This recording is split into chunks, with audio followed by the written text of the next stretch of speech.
if you're in the tube torus is your reality. If you are not creating that reality, who is?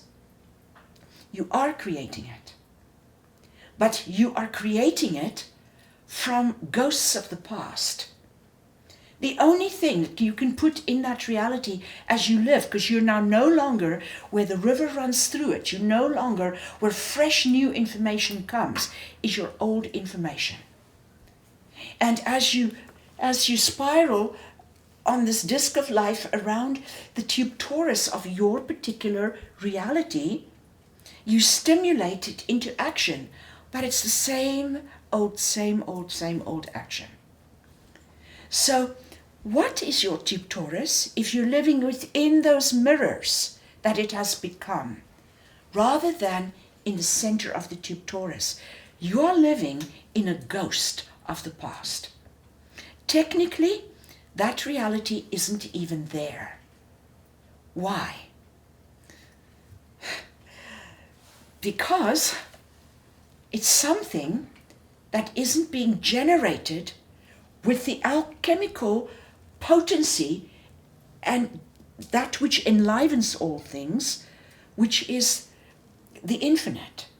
It isn't being touched by the infinite.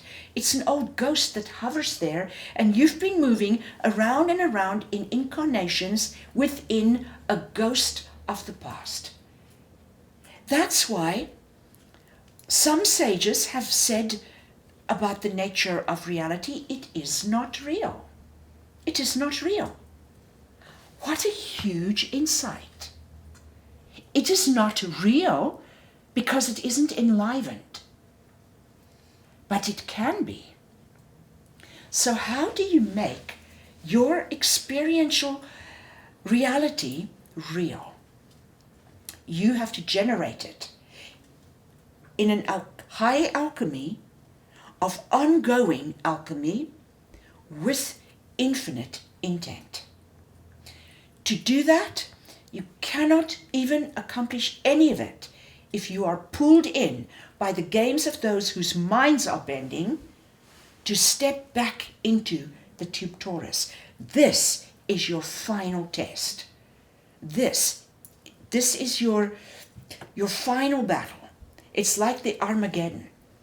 We have to step out of the games of man into that center place where infinite intent touches us and we express, and then we get feedback from our expression, feedback from our art that we do in our life, which has been such, and I'm laughing because it has been such a theme here this week. And I have said during the week that every word we say is going to start to make sense towards the end of the week. We're in our second last day. What comes into the chakras? Feedback of what it's creating. First of all, we step into the middle of our tube torus, into the river, by living in the moment. Now, we have for years been talking about how to live in the moment. You cannot suppress anything, because if you suppress feelings and emotions, they cause a dialogue in the mind.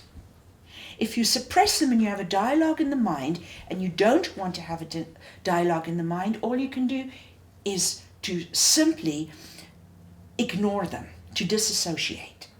None of this is stepping into the center. Yes, it may be called surrender, but really I call it disassociativeness. Because surrender has to look at the good and the bad and the ugly and find in it the poetry of creation.